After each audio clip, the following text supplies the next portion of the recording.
Hey everybody, Gardenish. It is February, middle of February, and it's like 8 degrees outside here in Missouri. We are snowing, waiting for more snow overnight, and I decided to come out into the she shed and work on this little propane heater that we've got. I was gifted this, I don't know, 4 years ago, and I think last year I started having a big issue with it staying lit. Pilot light didn't want to light. Just chalked it up, threw it in the corner, didn't deal with it because every time I tried to fix it, it wouldn't work. So I want to show you an option that could work for you if you want to try this before you try anything else with your propane heaters, because a lot of people talk about disengaging switches, like tip over switches, because if a tip over switch goes bad, it could affect the sensors in there for keeping the pilot lit. But that's not my case here, and the easiest solution is the one that fixed this. So let me flip you around and see what we've got going and what I did to fix it. Okay, so propane heater, yes, it's filthy and disgusting. So all the mechanics all the electrics are in there, you know, the electrical stuff. But it's a little pro temp. They call this a cabinet heater. It has wheels on the bottom here. And I pulled the cage off because I was working on it. But, so I just want to show you, let me get the light into here. This is where your pilot light is at, okay? So, let me get in a better spot. There we go. So that's your pilot light right there. Basically, turn it to pilot, okay? Hold it down so it gets gas to it. That's my igniter, which I thought was part of my problem. And I have this on pilot. Push it down. That's your igniter.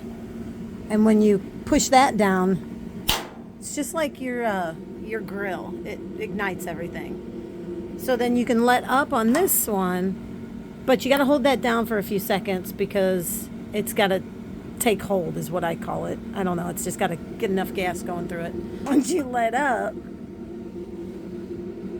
it should stay lit. Then you can let up, that stays lit. So now, let me get in front of it. You can see what's going on here. Basically, I don't want to get my phone too close to it because it's going to get hot. But basically, there's a piece of metal. There's I guess it's a sensor in there. There's a piece of metal that flame hits, and that flame tells everything to catch when you turn the knob. So I'm going to turn this knob to 1, and you'll watch it. Ta-da, there goes 1. If I turn it to 2, it's eventually going to catch the second side, and so on. When I go to 3, all 3 of them will light. Now, it's been a long time since this thing's been lit. That's kind of why it's doing this, because it probably needs to blow out the cobwebs. But just to give you an idea, that's how it goes. So that's what it's supposed to look like. Let's turn on number 3. This little guy kicks out some good heat too. I don't know what the BTUs on this thing is, but it does a good job.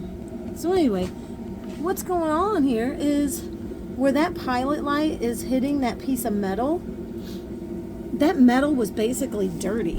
And a lot of times, like I said, people are going to tell you, oh, it's the thermocoupler, or oh, and on this unit, if you need to replace the thermocoupler, apparently you have to replace the whole igniter system, which to me, that's not worth it. I'm just going to go buy a new unit for $110 and call it a day.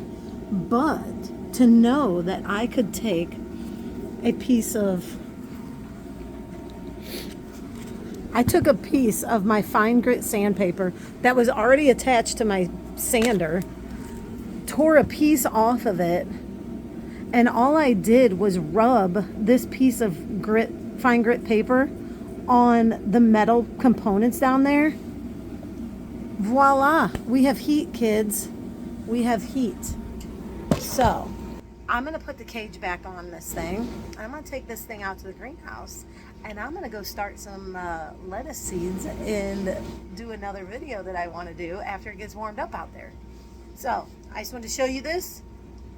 If this is something that you can apply this to almost any propane heater component, like anything that has those components, try that first before you go replacing any type of thermocoupler, before you go replacing any sensors or bypassing sensors. That was another thing with this unit.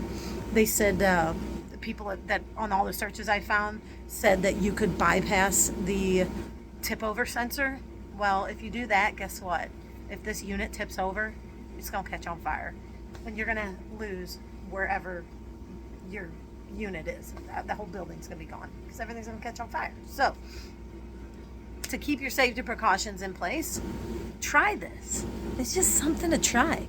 One little piece of sandpaper prevented me from having to tear apart this whole unit or go and spend another $110, $125, whatever. This unit's probably closer to $170 at this point because this was what, 4 or 5 years ago. So, yeah, I don't know.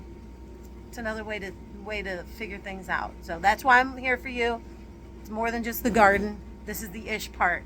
There's plenty of crap that there's ways around certain things, and I just wanted to show you. One little piece of sandpaper got us going. Look at this. It's beautiful. Absolutely beautiful. Absolutely beautiful.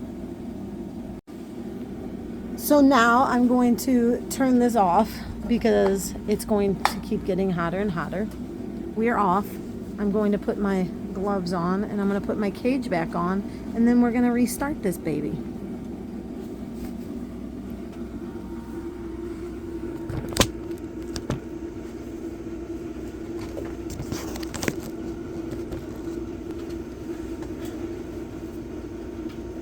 So basically, there's little pegs that come out on this cage that go into little holes, and you just have to squeeze them into their place. It's super simple. It's a great little heater when it works. I just wasn't able to get this baby working for so long. Now it does.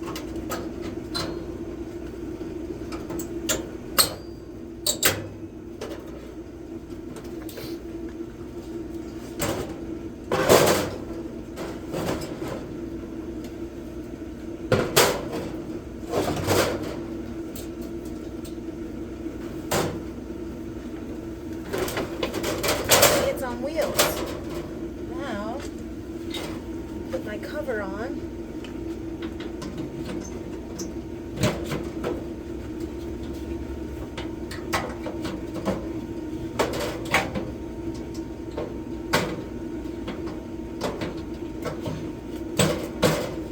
Ta-da. All right, let's try this again.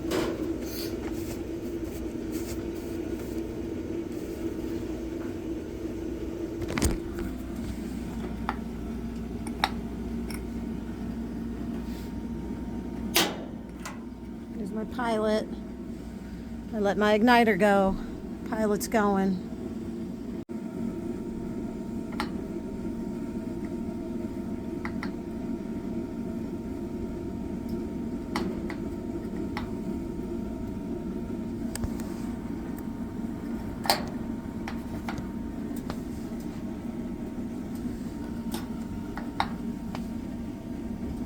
There it goes. And then you sit back and enjoy the warmth.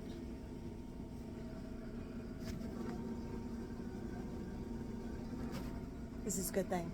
Anyway, all right, everyone go be safe. Enjoy your weather, whatever it is around you. Do something to stay warm if you need to, and I will catch you on the next one. Be safe.